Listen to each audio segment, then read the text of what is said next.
اللہ نے ہمیں آپ کو تمام تر نعمتوں سے نوازا ہے، اور یہ نعمتیں ہمارے رب کی دی ہوئی ہیں، چاہے وہ نعمت ہمیں اللہ نے مال کی شکل میں دی ہو، اولاد کی شکل میں دی ہو، جائیداد کی شکل میں دی ہو، یا والدین کی شکل میں ہمیں جو بھی کچھ عطا کیا ہمارے رب نے، یہ سب ہمارے لیے نعمت ہے۔ اب ہمارے آپ کے لیے یہ سب نعمتیں ہیں، اور ہمیں چاہیے کہ ہم اپنے رب کی نعمتوں کا چرچا کریں، اپنے رب کی نعمتوں کا چرچا کریں، اور اللہ نے ان تمام نعمتوں کو جو عطا کیا، یہ سب سے بڑی نعمت پیغمبر اسلام صلی اللہ علیہ وسلم کی ذات ہے۔ اللہ نے اسی ذات پاک کے صدقے میں ہمیں تمام یہ نعمتیں جو ہم آپ کے سامنے ہیں، یہ ہمارے رب نے عطا کی۔ تو ہم کیوں نہ پھر اپنے رب کی نعمتوں پر چرچا کریں، کیوں نہ ہم اپنے رب کی نعمتوں کا شکر ادا کریں۔ اللہ کے نبی ارشاد فرماتے ہیں، کل مولود یولد علی فطرت الاسلام ابواہ او یحودانہ او ینصرانہ او مجوسانہ۔ اللہ کے نبی ارشاد فرماتے ہیں، ہر بچہ فطرت اسلام پر پیدا ہوتا ہے، فطرت اسلام پر پیدا ہوتا ہے۔ اب اس کے ماں باپ چاہے اس کو یہودی بنا دیں، نصرانی بنا دیں، مجوسی بنا دیں، جو چاہیں اس کے والدین اس کو وہ بنا دیتے ہیں، کیونکہ پیغمبر اسلام صلی اللہ علیہ وسلم کا فرمان عالی شان، ہر بچہ چاہے وہ کسی کے گھر میں بھی پیدا ہو لیکن اسلام پر ہی پیدا ہوتا ہے، فطرت اسلام پر ہی پیدا ہوتا ہے۔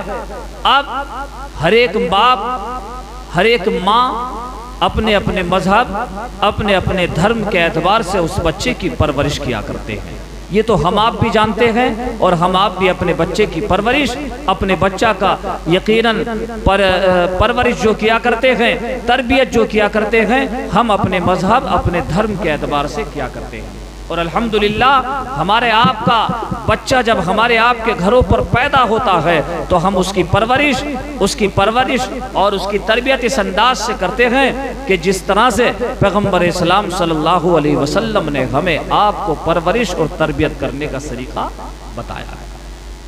الحمدللہ ہمارے آپ کے گھروں پر جو بچے پیدا ہوتے ہیں، ہم اس سے سب سے پہلے اس بچے کے کان میں اذان دلاتے ہیں، اور اذان پڑھوانے کے بعد پھر ہم اس بچے کا ایک پیارا سا نام رکھتے ہیں۔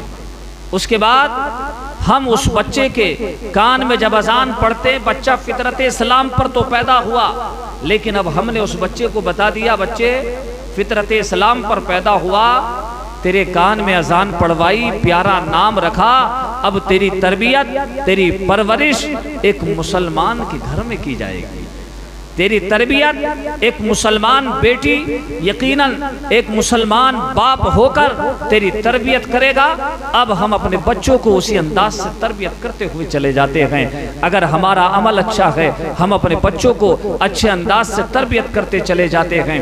حضرات محترم، تو پتہ لگا کہ ہر بچہ فطرت اسلام پر پیدا ہوتا ہے۔ اب اس کے ماں باپ چاہے اس کو یہودی بنائے، نصرانی بنائے، مجوسی بنائے، جس کا جو چاہتا ہے اپنے مذہب، اپنے دھرم کے اعتبار سے اس بچے کی پرورش کیا کرتا ہے۔ علماء بیان فرماتے ہیں، اپنے بچے کے کان میں اذان پڑھواؤ، اس کے بعد اس کا نام لفظ محمد سے شروع کریں، لفظ محمد سے اس بچے کا نام رکھیں، اور یقیناً اللہ رب العزت اس نام محمد کی اس بچے کو برکتیں عطا کیا کرتا ہے۔ علماء بیان فرماتے ہیں، اپنے بچوں کے نام اس انداز سے رکھو جیسے کہ ہمارے آپ کے اکابرین نے اپنے بچوں کے نام رکھے ہیں، اور اپنے بچوں کی تربیت اچھے انداز سے کرو جیسا کہ ہمارے اکابرین نے اپنے بچوں کی تربیتیں کی ہیں۔ اللہ اکبر کبیرہ۔ حضرات محترم، آؤ یقیناً ہم جب اپنے اکابرین کی تاریخ اٹھا کر دیکھتے ہیں تو پتہ لگتا ہے ہمارے اکابرین نے اپنے بچوں کی تربیت بڑے اچھے انداز سے کی ہے۔ تعلیمات مصطفیٰ صلی اللہ علیہ وسلم پر عمل کر کے اپنے بچوں کی تربیت کی ہے، تعلیمات مصطفیٰ صلی اللہ علیہ وسلم کو سامنے رکھتے ہوئے اپنے بچوں کی پرورش کی ہے، تربیت دی ہے ان کو۔ یقیناً جب بچے تربیت اچھی پاتے ہیں، جب بچوں کی پرورش اچھی ہوا کرتی ہے حضرات محترم، تو وہ بچہ دنیا میں بھی کامیاب رہا کرتا ہے اور آخرت میں بھی وہ بچہ کامیاب رہا کرتا ہے۔ آپ جانتے ہیں ہم اپنے بچوں کو جس انداز سے تربیت دیا کرتے ہیں، اگر ہم اپنے بچوں کو قرآن کی تعلیم دلاتے ہیں، اپنے بچوں کو یقیناً پیغمبر اسلام صلی اللہ علیہ وسلم کے طور و طریقے اور پیغمبر اسلام صلی اللہ علیہ وسلم کی سنت پر عمل کرنے کی تربیت کیا کرتے ہیں، تو بچہ اسی انداز سے تربیت میں ڈھلتا ہوا نظر آتا ہے۔ آپ جانتے ہیں اگر گھر کے اندر ماں نماز کی تیاری کیا کرتی ہے، مصلی بچھاتی ہے، تو اس ماں کو وہ چھوٹا سا بچہ دیکھتا ہے، وہ بچہ بھی اپنی ماں کی طرح مصلی بچھاتا ہے، نماز پڑھنے کی طرح یقیناً اپنے آپ کو بنا لیتا ہے۔ ادھر ماں جب قیام کرتی ہے تو بچہ بھی اسی انداز سے کھڑا ہوتا ہے۔ ہم آپ جانتے ہیں کیوں؟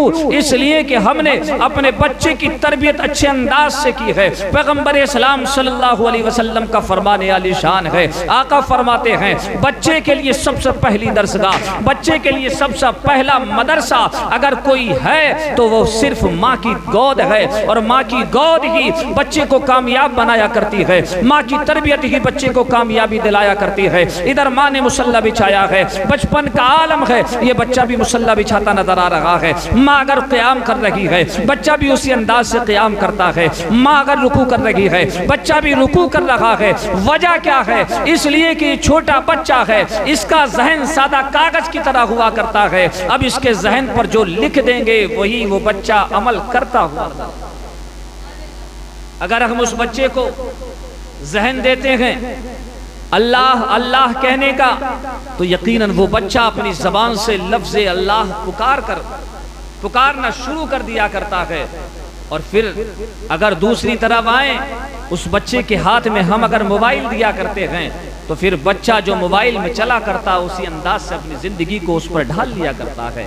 لیکن حضرات محترم، ہمیں آپ کو چاہیے کہ یہ ہمارا چھوٹا سا بچہ ہے، جب ہم اس کی تربیت اچھے انداز سے کریں گے، ہم نمازیں پڑھیں گے تو یہ ہمارا بچہ نماز پڑھتا ہوا ہم کو دیکھے گا، قرآن پاک کی تلاوت کریں گے تو یہ بچہ ہمیں قرآن پاک کی تلاوت کرتا ہوا دیکھے گا۔ تو یقیناً کیونکہ ہمارے اکابرین کی ماؤں کا کردار یہ ہوا کرتا تھا، ان کا انداز یہ ہوا کرتا تھا، قرآن پاک کی تلاوت بھی کر رہی ہیں، تعلیمات مصطفیٰ پر عمل بھی کر رہی ہیں، اور بچوں کو جب سلا رہی ہے تو انداز یہ ہوا کرتا تھا، تو چھو جا یا مصطفیٰ کہتے کہتے اور کھلے آنکھ صلی اللہ کہتے کہتے، یہ ان ماؤں کی لوریاں ہوا کرتی تھی، یہ ان ماؤں کے ترانے ہوا کرتے تھے۔ لیکن آج ہمارے آپ کے ترانے تو بالکل الگ ہوتے چلے جا رہے ہیں، آج ہمارے آپ کا انداز تو بالکل جدا ہوتا چلا جا رہا ہے۔ اللہ اکبر کبیرہ۔ آؤ ذہن کو قریب کریں، آپ کو تربیت بتاؤں، تربیت کس انداز کی ہونی چاہیے۔ حضرت بابا فرید الدین گنج شکر ہیں، آپ جانتے ہیں آپ کی والدہ نے کہا تھا بیٹا نماز پڑھا کرو۔ اللہ اکبر کبیرہ۔ اپنے آپ نے عرض کی امی جان نماز پڑھیں گے تو کیا ملے گا؟ ماں کی تربیت ہو تو ایسی ہو، باپ کی پرورش ہو تو اس انداز کی ہونی چاہیے۔ کیا کہا تھا؟ بیٹا نماز پڑھا کرو۔ تو بیٹے نے جواب دیا تھا امی جان نماز پڑھیں گے تو کیا ہوگا؟ ماں نے جواب دیا بیٹا جب نماز پڑھو گے تو اللہ رب العزت تمہیں شکر عطا کرے گا۔ کیا دے گا؟ شکر عطا کرے گا۔ یہ تربیت تھی ان ماؤں کی۔ جب بچے نے تیاری کی نماز پڑھنے کی، بیٹا وضو کر کے آ رہا ہے، ادھر ماں نے مصلی بچھایا اور مصلی بچھانے کے بعد شکر کی پڑیا بنائی اور اس کے نیچے جائے نماز کے نیچے رکھ دی۔ حضرت بابا فرید الدین ہیں، نماز پڑھی، نماز پڑھنے کے بعد ماں کی تربیت پر عمل کرنا تھا۔ ماں نے فرمایا تھا بیٹا نماز پڑھا کرو اللہ شکر عطا کرے گا۔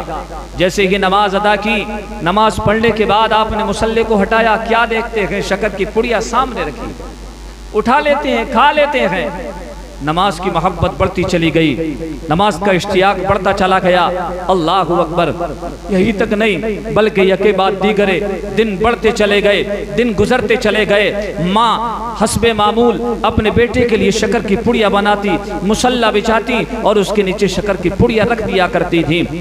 بچے نے اپنے ماں کی تربیت پر عمل کیا ہے۔ اللہ اکبر کبیرہ۔ ایک وقت ایسا گزرا کہ آپ اپنے ساتھیوں کے ساتھ شکار کے لیے نکلے ہیں۔ اللہ اکبر کبیرہ۔ شکار کے لیے گئے ہیں، جیسے ہی شکار کرتے کرتے راستے میں پہنچ جاتے ہیں، نماز کا وقت ہوتا ہے۔ جیسے ہی نماز کا وقت ہوا ہے، ادھر ماں نے تربیت دی تھی، ادھر بیٹے کے دل میں محبت پیدا ہوئی۔ ماں کی پرورش ایسی تھی، ماں کی تربیت ایسی تھی کہ اب میرا بیٹا جہاں پر بھی رہے گا نماز کو قضا نہیں کرے گا، نماز کی یقیناً پابندی کرے گا۔ جیسے ہی وقت ہوا ہے، بیٹے نے کہا، اپنے ساتھیوں سے کہا تھا حضرت بابا فرید الدین نے، اے میرے ساتھیوں نماز کا وقت ہوا ہے، چلو نماز پڑھیں گے۔ بیان فرماتے ہیں ان ساتھیوں نے کہا نماز پڑھیں گے تو کیا ملے گا؟ اللہ اکبر کبیرہ۔ آپ نے جواب دیا نماز پڑھیں گے تو اللہ شکر عطا کرے گا۔ میں صرف ایک تربیت بیان کر رہا ہوں، ماں کی تربیت ہو تو کس انداز کی ہو۔ اللہ اکبر کبیرہ۔ جب اتنا کہا ہے حضرات محترم، ادھر نماز کا وقت ہوا ہے، وضو کیا تمام ساتھیوں نے، آپ نے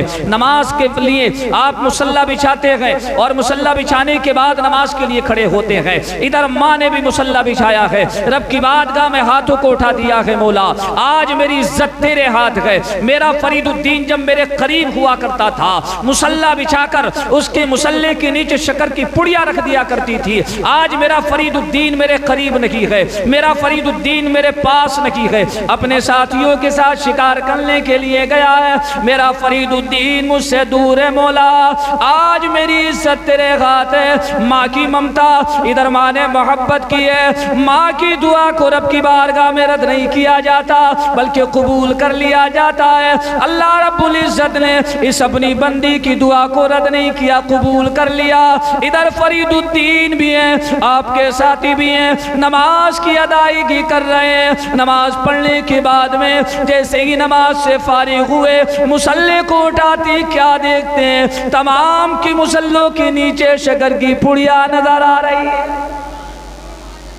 یہ ماں کی تربیت تھی، یہ ماں کی پرورش تھی، یہ ماں کی دعا تھی جو اللہ رب العزت نے اپنی اس بندی کی دعا اس بیٹے کے حق میں رد نہیں کی بلکہ قبول کر لی ہے۔ آج ہم بھی اپنے بچوں کی تربیت اگر اچھے انداز سے کریں گے، سنت مصطفیٰ پر عمل کرنے کے بعد اپنے بچوں کی پرورش کریں گے، انشاءاللہ ہمارے آپ کے بچوں کی تعلیم بھی اچھی ہوگی، پرورش بھی اچھی ہوگی، ان کی دنیا بھی بہتر ہو جائے گی، آخرت بھی بہتر ہو جائے گی۔ یہ ہمارے اکابرین کی ماؤں کا طرز عمل تھا۔ ان کا جب عمل یہ تھا تو بیٹے جب پیدا ہوا کرتے تھے تو اپنا وقت کا کوئی کتب بنا کرتا تھا، کوئی اپنے وقت کا ابدال ہوا کرتا تھا، آپ جانتے ہیں۔ اور ماں جب اپنے بچے کے لیے دعا کرتی ہے، اللہ رب العزت اس اپنی بندی کی دعا کو رد نہیں کرتا بلکہ قبول کر لیا کرتا ہے۔ پتہ لگا کہ ہمارے رب نے ہمیں تمام تر نعمتوں سے نوازا ہے، کیوں نہ پھر ہم اپنے رب کی نعمتوں کا شکر ادا کریں۔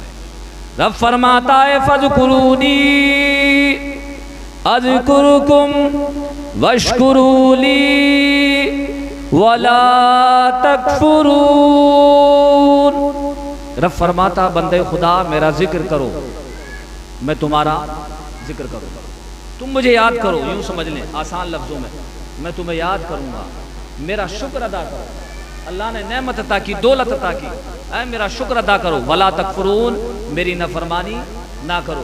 اگر فرماتا ولا ان شکرتم لازیدنکم، اور جب میری دی ہوئی نعمت پر، چاہے وہ والدین ہو، چاہے وہ بیٹے ہو، چاہے وہ جائیداد ہو، چاہے وہ مال و منال ہو، ان تمام نعمتوں پر اگر میرا شکر ادا کرو گے لازیدنکم، رب فرماتا پھر میں تمہاری نعمتوں میں اور زیادتی کروں گا، میں تمہاری نعمتوں میں برکتیں عطا کروں گا۔